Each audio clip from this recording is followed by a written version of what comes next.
participantes de la unidad curricular Derecho Comparado. Mi nombre, para los que no me conocen, es Mayela Coromoto Pérez Supelano.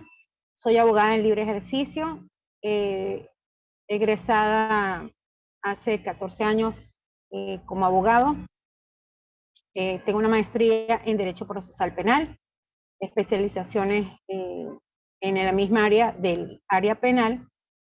Fui fiscal del Ministerio Público en la Fiscalía 146 de Juicio del área metropolitana de Caracas.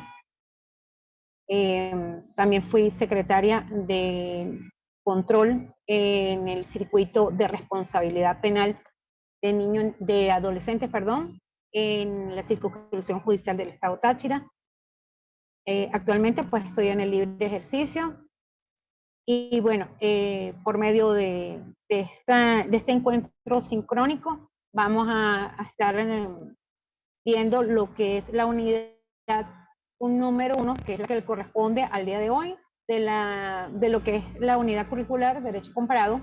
Específicamente, la unidad 1 atiende a lo que es la definición, historia, utilidad, características, fines del derecho comparado. Entrando ya en materia, bueno, vamos a hablar de lo que es la unidad 1 como una pequeña definición al respecto. Entre lo que podemos entonces decir de que el derecho comparado es un método o una técnica de investigación el cual permite su empleo sea prácticamente en todas las áreas del derecho, ya sea para identificar legislaciones que sean extranjeras o alcanzar una solución a los problemas nacionales. El derecho comparado es una ciencia relativamente nueva. Su estudio se basa en lo que son los derechos extranjeros, en esa confrontación e interacción con el derecho internacional o supranacional y el transnacional, el cual constituye efectivamente el pan de cada día de los juriscomparatistas. El derecho comparado, entonces, viéndolo como una ciencia, pues obviamente es un método o una técnica de investigación, el cual permite su empleo en prácticamente todas las áreas del derecho, como lo dije hace un instante, ya sea para identificar legislaciones que sean extranjeras o alcanzar alguna solución a los problemas nacionales. Ahora bien, el derecho comparado, al entrar en el área de un método, por supuesto, posee una metodología, en la cual esta es una metodología para aprender el derecho. Es un ejercicio que todos debemos hacer entre diferentes legislaturas. Cuando hablo de todos, obviamente me estoy refiriendo a los abogados, a las personas que estamos inmersas en el área jurídica. Si vemos por definiciones, por etimología, las comparaciones se darán según las necesidades y momentos históricos de cada país. Bien, cuando se hace referencia a lo que son comparaciones, generalmente pensamos en cotejar, es lo que por definición podríamos hablar de lo que es la parte comparativa, es cotejar e identificar, o sea, son dos mecánicas que hay que emplear en lo que es el derecho comparado. Primero cotejamos, luego identificamos, pero ¿qué es lo que vamos a identificar? Semejanzas y diferencias entre dos sujetos a comparar, y obviamente dos sujetos que son diferentes.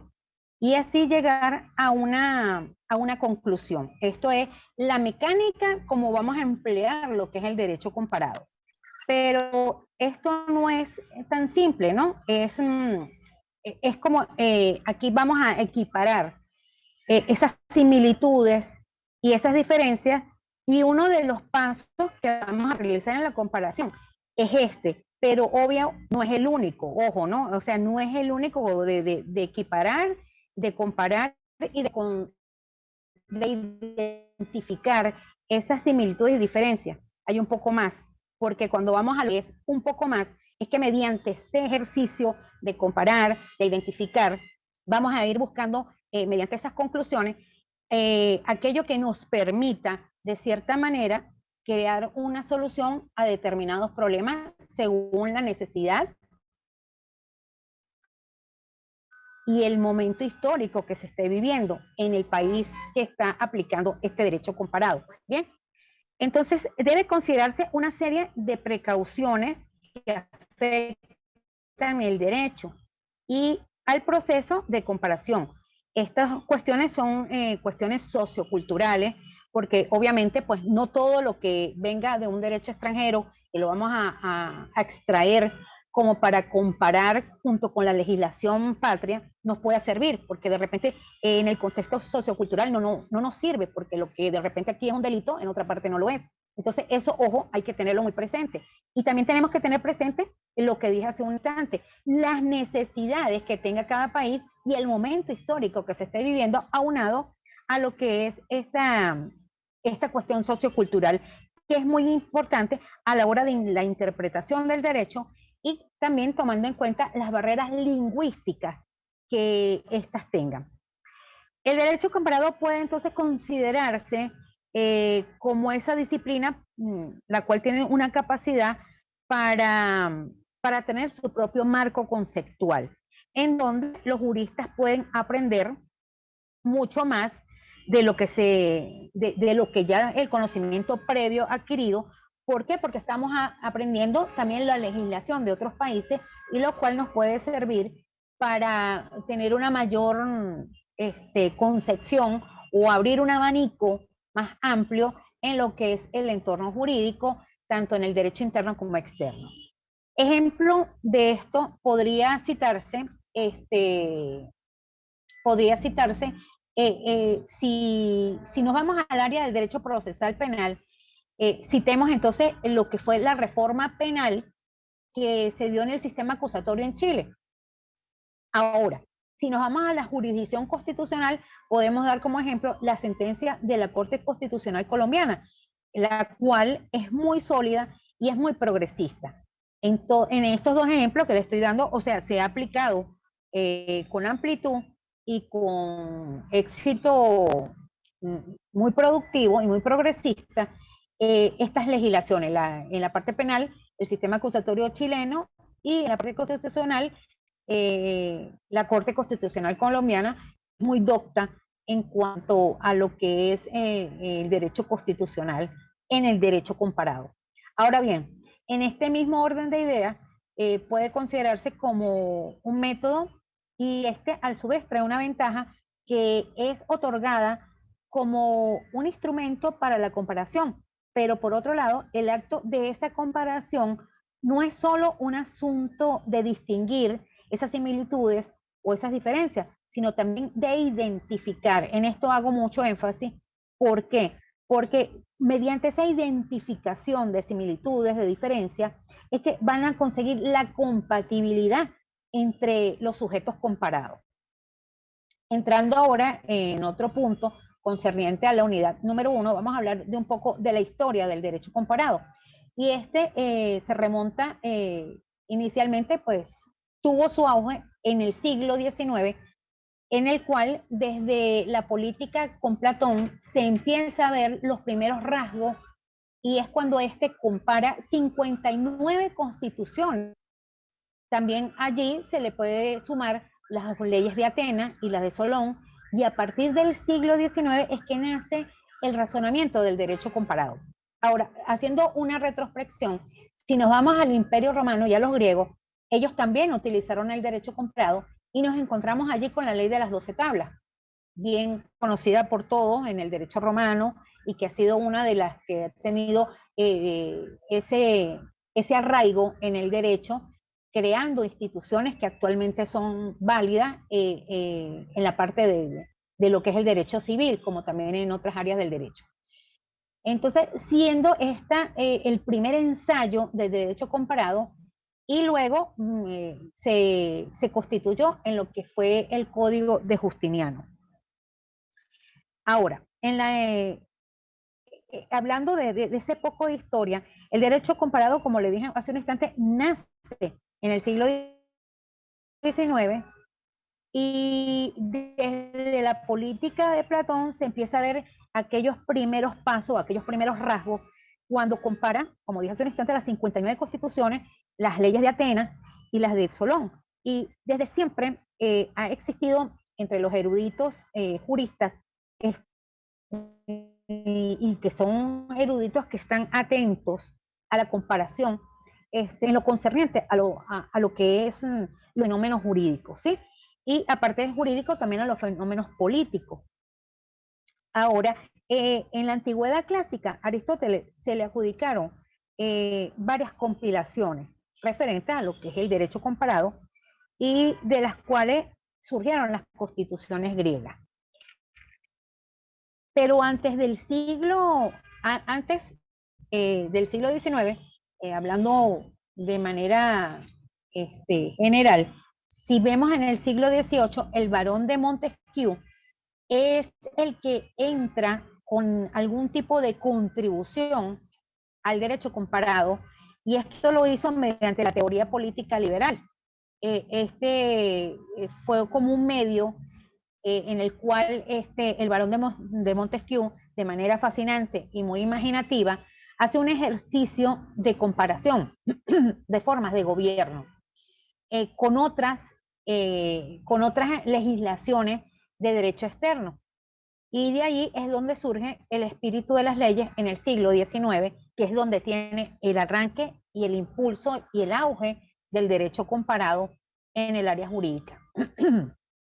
Ahora, si nos remontamos entonces, como yo dije hace un instante, a épocas pasadas, pues vemos que el derecho comparado viene del siglo XVIII al siglo XIX y ha tenido esa proporción o ese arraigo utilizado por muchos juristas y que actualmente pues se sigue empleando porque ha traído pues resultados muy sólidos y progresistas.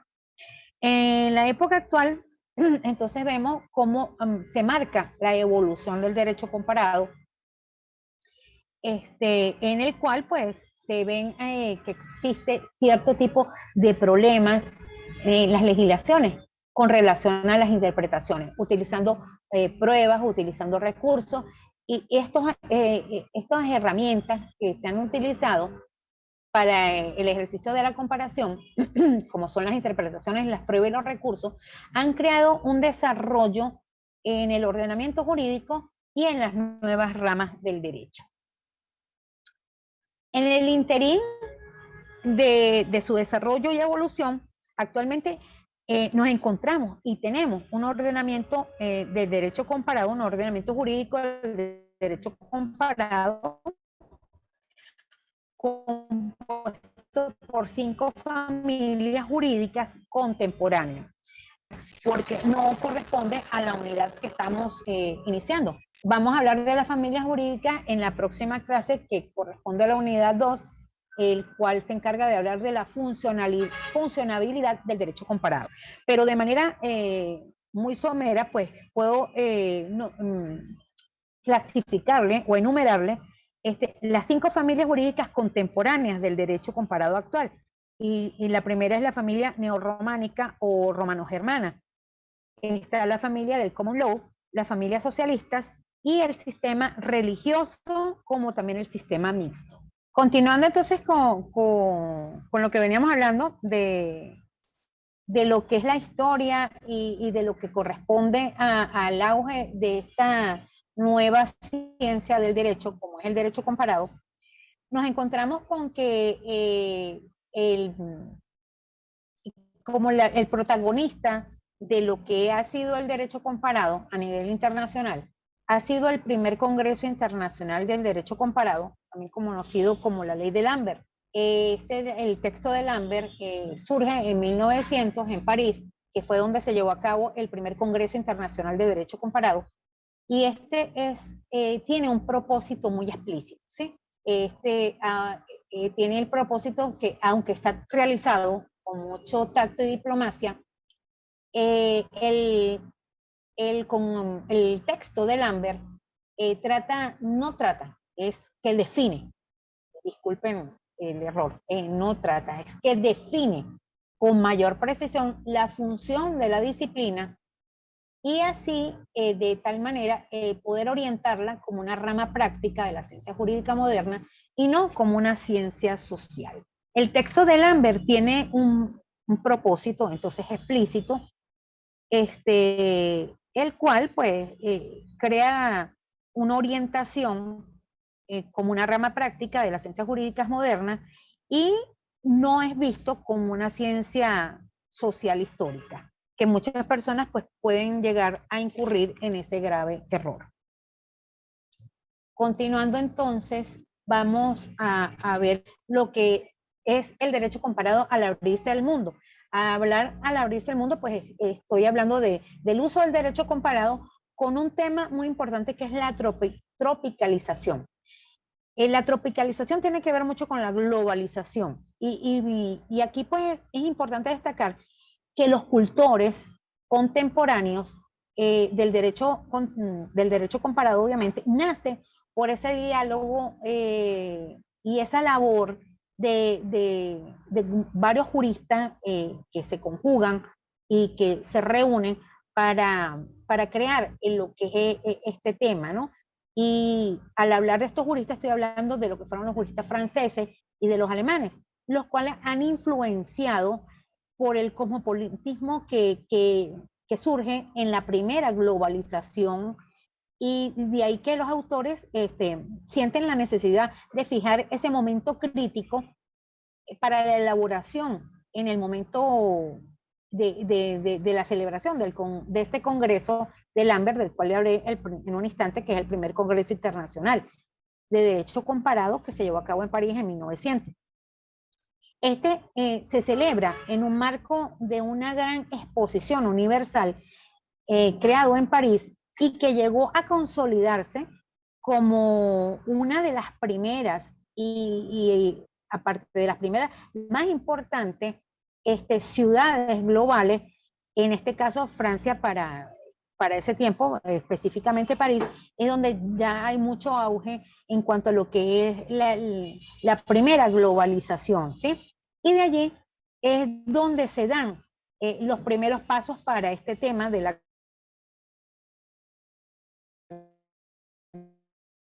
globalización, dando como eso en lo que es en el área de transporte y de telecomunicaciones, lo cual permite entonces hablar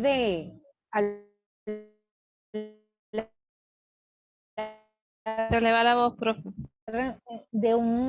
se observa cómo el derecho no es tan nacionalista, ¿sí? Y no es tan nacionalista como se piensa, ni tampoco es tan soberano estatalmente, porque a la hora de aplicar y de crear derecho, no es cerrada ni es absoluta, sino que se muestra más abierto y más relativo. Entonces, las normas nacionales se crean y se interpretan y se aplican con mucha influencia y con mucha frecuencia bajo ese trasplante, bajo esa copia, bajo esa imitación. Claro está, una imitación en los mejores términos, y al hablar de imitación y copia, pues lo estoy haciendo en los mejores términos porque no es un plagio. Y hago esa diferenciación porque si fuese un plagio, pues no estuviéramos creando ni estuviéramos innovando. Y el derecho comparado trata de eso, de crear y de innovar y de aplicar esos aportes del derecho externo al derecho interno, que se utiliza mucho en el derecho internacional. Entonces, estos trasplantes, esta copia, esta imitación, va un poco más allá de la tradición de materiales jurídicos extranjeros comparados. ¿Pero para qué? Para crear, para solventar y para actualizar, para ser progresista. He dicho mucho esta palabra desde el inicio porque eso en realidad es lo que va enmarcado en el lenguaje jurídico del derecho comparado, el progresista, lo que es progresista, lo progresivo, ¿sí?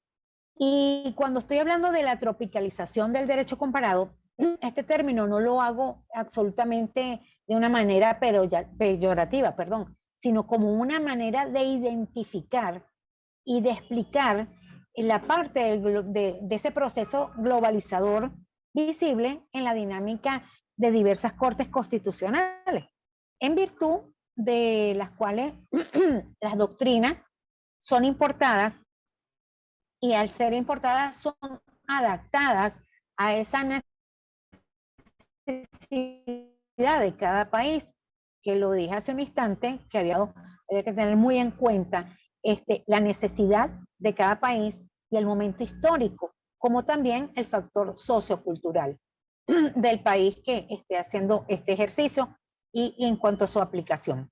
Entonces, idealmente este producto o el producto final que se consigue después de esa dinámica practicada en el ejercicio del derecho comparado, trae algunos beneficios, los cuales son disfrutados en otras jurisdicciones sin dejar de lado las particularidades del Estado receptor. O sea, sin dejar a un lado lo que es la esencia jurídica del país con el cual se esté llevando a cabo el ejercicio del derecho comparado.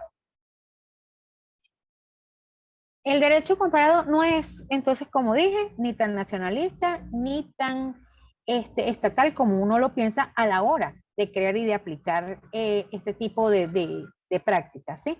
Los países de América Latina tienen la particularidad que en su mayoría son jurídicamente hablando sitios abiertos, en el sentido de que ahí existe la creación, existe la transformación de sus derechos, bien, y que siempre ha estado atenta a materiales jurídicos extranjeros y comparados a los que se le atribuyen altos niveles de prestigio. Eso ha sido en sí, pues, una de las particularidades o de las importancias que reviste lo que es el ejercicio de la comparación en materia jurídica en cuanto a los sitios abiertos, en cuanto a lo que es el espacio transnacional. Entre las utilidades del derecho comparado y de sus funciones, tenemos primero que da un perfeccionamiento de la legislación. Bien, aquí pues vemos también de que hay una mejor comprensión del derecho nacional, hay una unificación legislativa y hay unos antecedentes extranjeros. Yo siempre hago énfasis de que cuando uno va a iniciar cualquier estudio o cualquier investigación, debemos primero conocer los antecedentes, o sea, conocer ese pasado, ese origen, de dónde surge, para poder conocer lo que es la realidad actual y tener una cosmovisión amplia en cuanto a lo que estamos haciendo. Y eso, pues, ha sido uno de los puntos o de la utilidad del derecho comparado. Siempre ha estado atenta, entonces, a esos materiales de alto nivel y de prestigio para practicar lo que es el derecho comparado. Los derechos internos, del que estaba hablando hace un instante, de esos sitios abiertos que se practican mucho en los países de América Latina, se crean y se transforman y se aplican en un espacio transnacional, ¿sí? Cuando los abogados se mueven a reflexionar o a operar en estos espacios que bien he dicho son transnacionales, se puede decir que entonces se está haciendo un ejercicio de derecho comparado. Entre sus características, bueno, está que el derecho comparado es una disciplina jurídica, no es una rama del derecho. Ojo, es muy importante saberlo, de que el derecho comparado no es otra rama del derecho, del derecho, o sea, no es como que yo diga derecho penal o derecho agrario o mercantil, no, él no es una rama más. Él conforma una ciencia, una disciplina de cualquier área del derecho, porque es aplicada al derecho en general. Decía hace un rato, entre los ejemplos que cité, que se puede aplicar en el derecho procesal penal, y hablé de un ejemplo de Chile en cuanto a su nivel acusatorio. Luego hablé en el área constitucional de la Corte Constitucional Colombiana. Y así sucesivamente, en todas las áreas se puede hablar el derecho comparado. El derecho comparado también tiene como característica que es de reciente creación, que se puede aplicar en un derecho interno y externo, y que utiliza métodos comparativos, y este método comparativo permite que él tenga su propio marco conceptual. Entre las funciones del derecho comparado, pues podemos conseguir entre las principales que confrontan los ordenamientos e instituciones jurídicas que existen en el mundo, que analiza las diferencias y semejanzas de su estructura, las causas de esas relaciones, y esto todo con el fin de promover y asegurar el progreso del derecho nacional. Si nos vamos un poco más allá, podríamos entonces dividirlo en grupos. Y aquí podríamos hablar entonces de que él tiene una función como disciplina académica, y esta función es fundamental en la investigación y en la docencia. Y todo esto se hace mediante esa confrontación de esos ordenamientos, de esas instituciones jurídicas que existen en el mundo, y que allí pues se harán mediante el análisis exhaustivo y acucioso de las diferencias y semejanzas de esa estructura a la cual se va a comparar entre ambos sujetos, pues. Está también que sirve como una reforma judicial y legislativa. Esta permite o facilita encontrar una solución a conflictos netamente legislativos. Evidentemente, el estudio de estas experiencias extranjeras nos lleva un poco más allá de una simple importancia de esa solución. Nos lleva a ese, y nos lleva un poco más allá, pero dejando claro que no es una imposición que se establece de esa figura extranjera, sino que al contrario, se realiza un estudio, como dije hace un instante, acucioso, ¿no? De esa legislación extranjera, para hacer esa comparación, para hacer esa similitud con ventaja y desventaja, lo cual nos permita de manera idónea crear esta institución, amoldar o ajustar esa institución extranjera a las necesidades del problema nacional por el cual estamos necesitando hacer el ejercicio del derecho comparado. Y por eso se puede asegurar que esa confrontación, ese análisis de esas relaciones, de esas comparaciones, de esas semejanzas y diferencias, se hacen con el firme propósito de promover y asegurar el progreso del derecho nacional. García Meine señala al respecto que la función principal del derecho comparado es de perfeccionar, ¿sí?, la legislación y el mejoramiento práctico de esa ley. Cuando hablé hace un rato de la unificación de las leyes,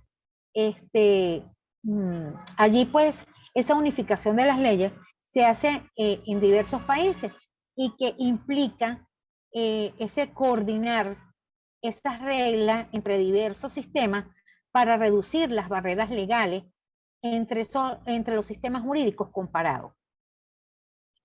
Por otra parte, pues también mencioné de que el derecho comparado daba como un perfeccionamiento de las leyes, como también se creaba con el propósito de unificar y de mejorar la comprensión del derecho nacional. ¿Pero en base a qué? A los antecedentes extranjeros. Y estos antecedentes extranjeros los extraemos de lo que es el derecho internacional, el cual facilita esa creación, esa formulación y esa aplicación de principios o reglas del derecho internacional. Bien, entonces, al hablar del perfeccionamiento de la legislación, es importante, pues, como les dije en un inicio, conocer los antecedentes extranjeros para aplicar allí muchas circunstancias que son importantes conocer, ¿sí? Y esas circunstancias son las que te van a permitir, de cierta manera,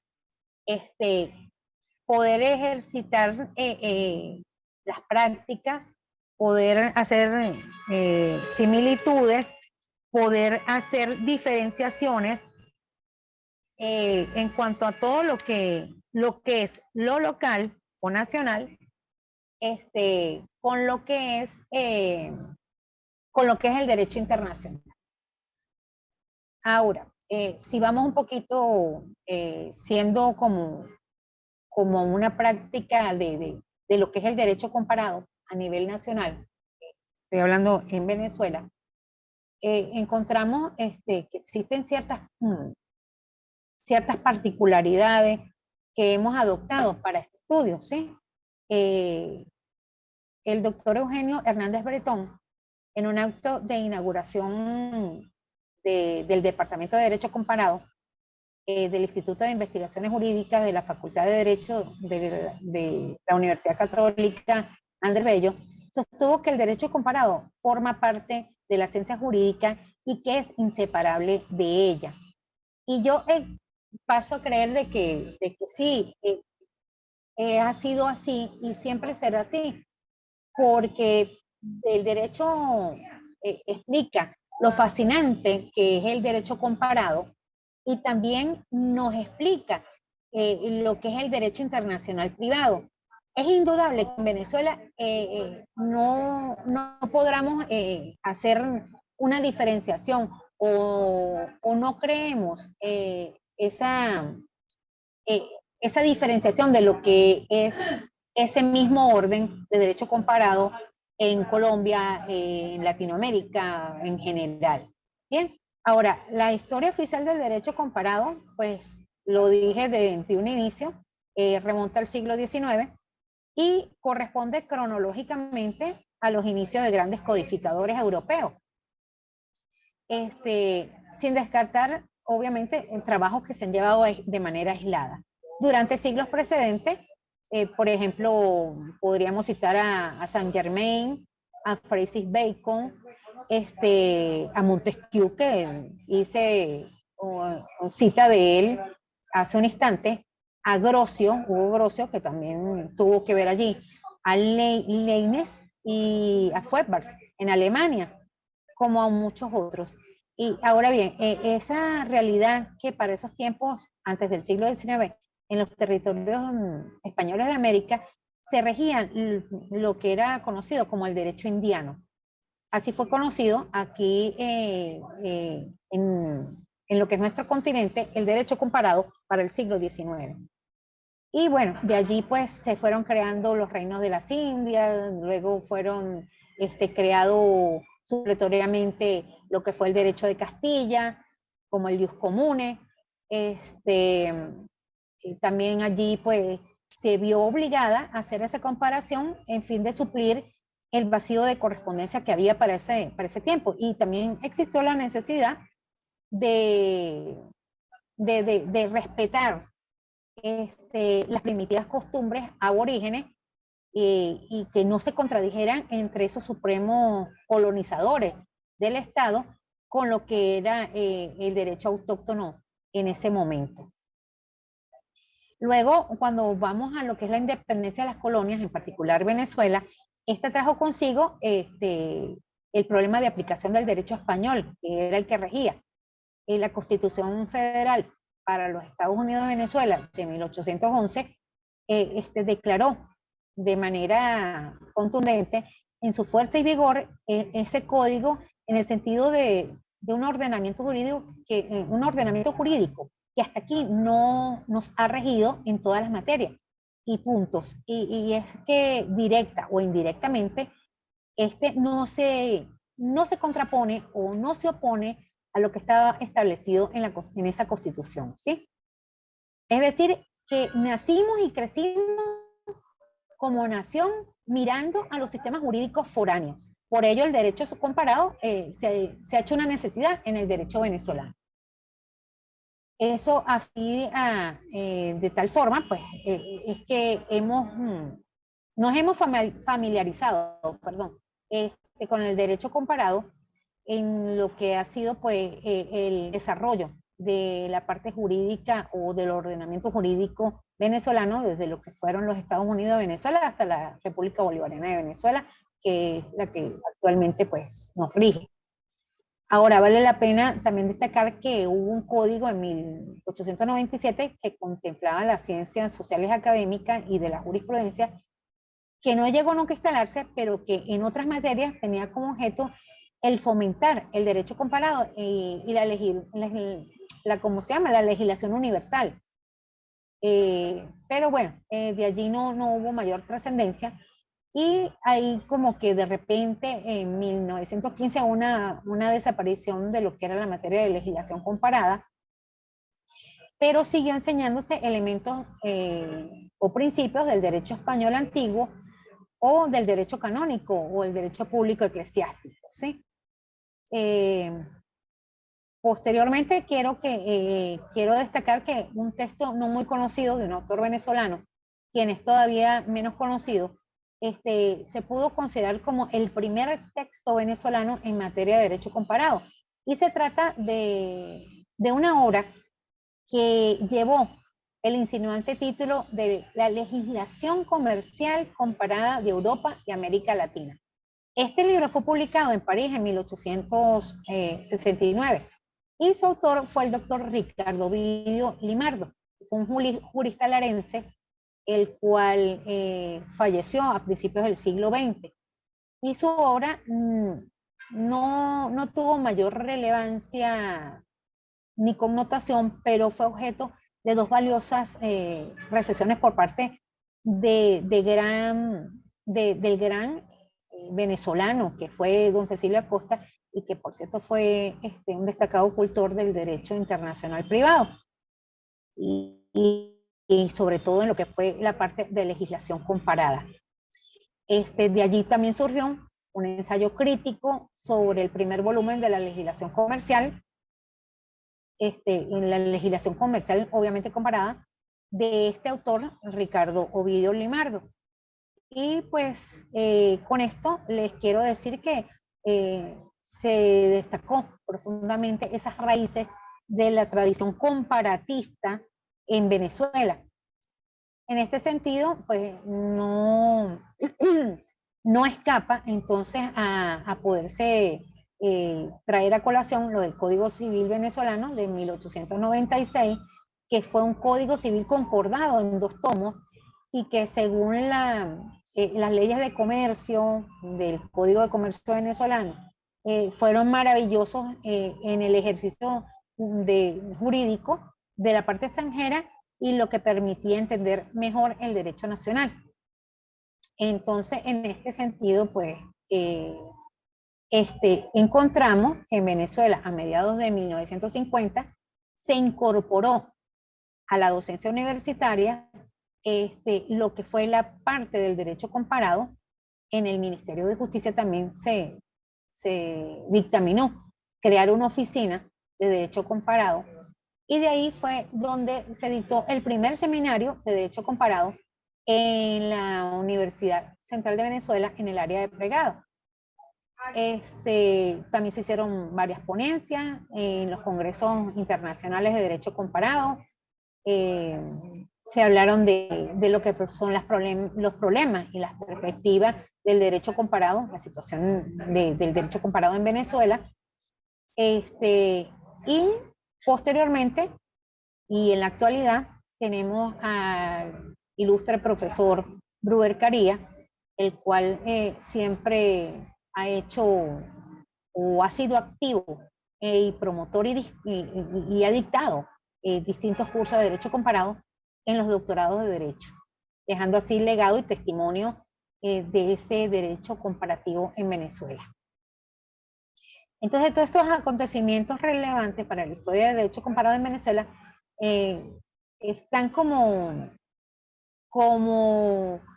de gran relevancia en el desarrollo que tuvo el derecho comparado en Venezuela, y pues de allí vemos cómo se crearon entonces la facultad de Derecho en el área de Pregado, y luego en el doctorado, lo que fue el derecho comparado y las teorías de interpretación del mismo.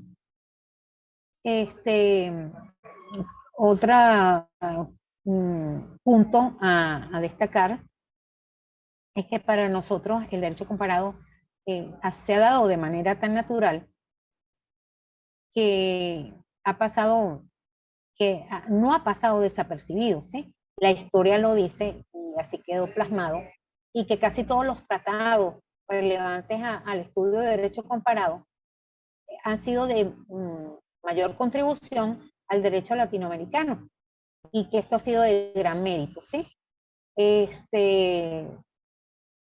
Siendo entonces el derecho comparado de origen y de desarrollo en América Latina, y que de cierta manera nos presentan las realidades concretas a las cuales hay que ir, hay que estar reguladas, y que conducen a racionamientos jurídicos que son similares aun cuando hayan sido materializados a través de otras instituciones de diferentes estructuras, tanto históricas como dogmáticas, y que han expresado bajo diversas fórmulas del pensamiento jurídico, pero que han sido aceptadas universalmente. Con esto, bueno, creo que hemos visto de manera muy sucinta, pero entendible y lacónica, lo que ha sido la legislación, la doctrina y las jurisprudencias extranjeras como auxilio de fuentes del derecho, tanto a nivel transnacional, universal, con la globalización, como también ha sido también a nivel nacional, en cuanto a los juristas patrios, que han sido pues obviamente receptores e importadores de esa manufactura extranjera, necesitan incurrir en, en estas prácticas a la hora de conseguirnos con ausencias de producción autóctona, y también con como que se da con la facilidad y la comodidad de aplicar esas soluciones preestablecidas en el derecho extranjero, y que muchas veces dispensan en todo, ha sido obviamente un esfuerzo intelectual, el cual nos da como una prestanza a esa tabla salvadora por parte de la obra extranjera. Bueno, en esto pues entonces podríamos concluir que la experiencia venezolana de lo que es el derecho comparado la podemos evidenciar en muestras que da el Tribunal Supremo de Justicia en sus varias salas, pero en especial en la sala constitucional, la cual nos trae en apoyo de sus opiniones materiales jurídicos extranjeras. Voy a citarle pues una sentencia para consumo personal de los participantes de la cátedra, que lo pueden tomar como guía referente para tener mayor amplitud de conocimiento de lo que ha sido el derecho comparado en nuestro sistema jurídico.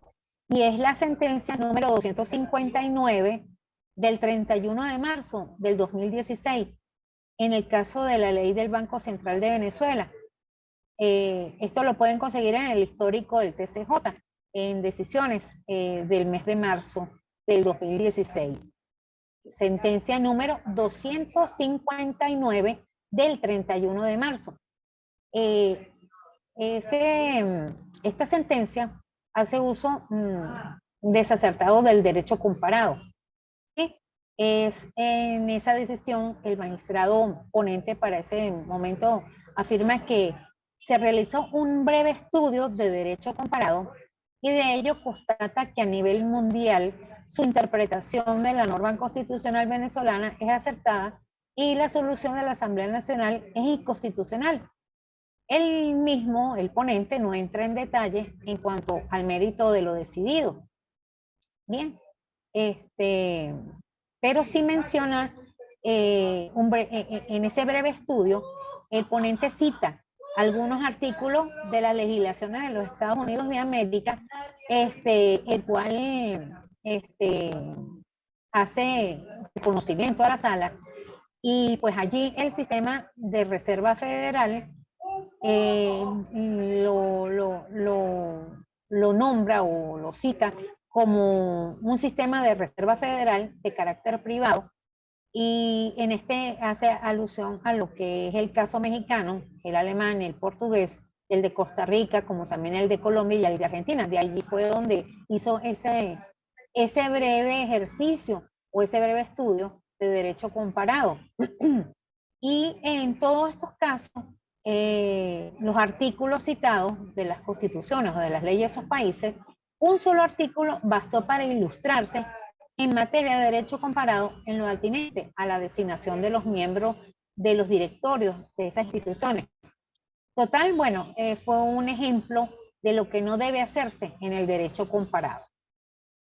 Lo cual pone de manifiesto lo peligroso que puede ser el derecho comparado cuando ese método no se sabe aplicar o no se quiere utilizar con propiedad. Entonces, bueno, aquí pues debemos tener cautela a la hora de hacer o detectar el buen uso del método comparado y sería, digo yo que un poco realista, o sería poco realista, mejor dicho, sería poco realista que no se le exigiese a los jueces que a mutuo propio buscaran en los ordenamientos extranjeros material jurídico comparable para la solución de los casos que se le presenten, pero haciendo siempre esa labor, hacerla de manera como detallada, como más acuciosa para su aplicación, para no incurrir entonces en lo que se incurrió en esta sentencia de la cual yo les acabé de hablar, y para que ellos, estos jueces, debiesen entonces de cierta manera emprender estos temas de derecho comparado, los cuales le conduzcan a soluciones en encuentros fortuitos o que todavía peor con actuar de manera incompleta o desactualizada o que solo le sirvan para confundir. O sea, hay que entonces tener esa precaución a la hora entonces de hacer este tipo de comparaciones o de tomar el derecho comparado como un referente para solventar ciertas soluciones de lo que es el derecho comparado y los problemas que se pueden suscitar de manera para conseguir de manera eficaz, obviamente, algún tipo de soluciones legales que pueda reconciliar la justicia con la necesidad de la seguridad social y de los servicios públicos que se presenten en el momento. Bueno, con esto entonces decía que concluía la clase del día de hoy, invitándolo a quedarse solamente con la información que les acabo de suministrar, ahondando más a lo que es el derecho comparado, que es muy interesante. Hay buen material en las páginas de internet. De todas maneras, en el transcurso de la semana les voy a pasar unos links de derecho comparado para que tengan ustedes un apoyo en cuanto a lo que es el estudio de esta.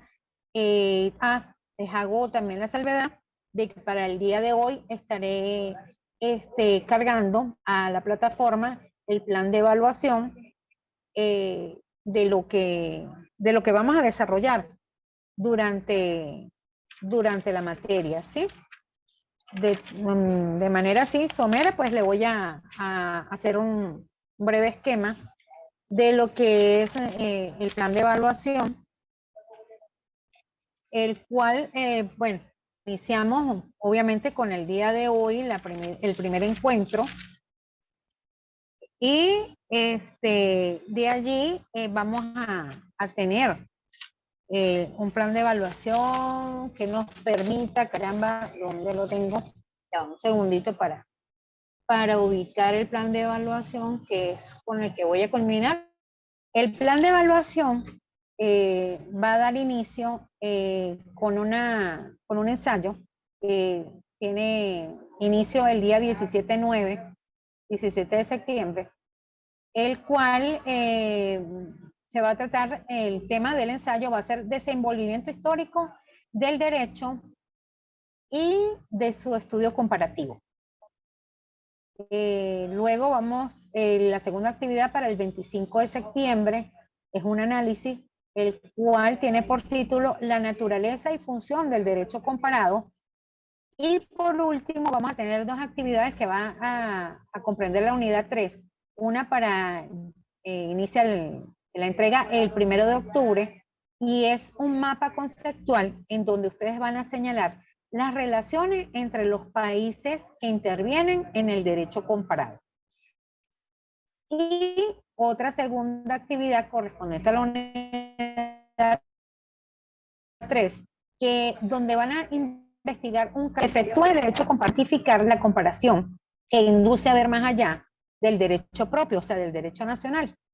Además, se tendrá que agregar esas evidencias que supuestamente llevó el caso elegido. O sea, van a escoger un caso, lo van a buscar en internet, un caso referente a derecho comparado o derecho extranjero que se haya hecho, bien sea entre Venezuela o cualquier otro país o cualquier país del mundo que haya aplicado derecho comparado. Y en esa investigación van a identificar entonces lo que es la problemática del derecho nacional que llevó a que se hiciera un derecho comparado o que se viera el derecho extranjero para crear entonces allí una solución o un nuevo aporte a la parte actual. Bien. Profesora, Además, profesora, dígame. disculpe que la interrumpa, mi nombre es Eric Pinto.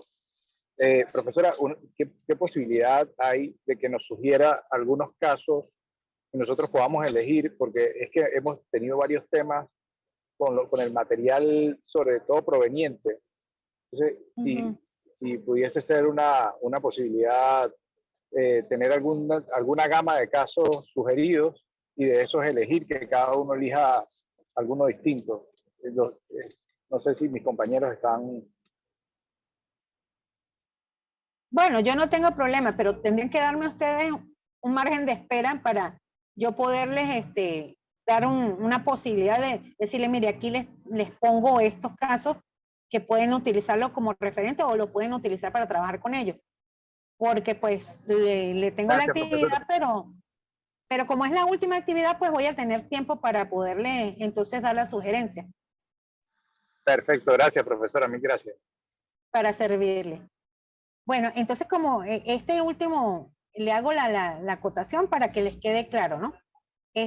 Allí ustedes van entonces yo les doy el caso, claro, obviamente si ustedes consiguen uno, me lo consulten y yo le digo, me parece bien.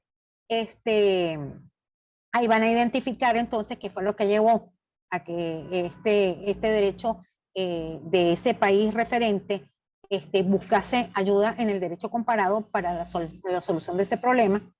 Y además tendrán que agregar cuál fue las evidencias expuestas por el país no receptor, por el país receptor, perdón. ¿Cuáles fueron las evidencias que el país receptor explanó para hacer este tipo de estudio elegido?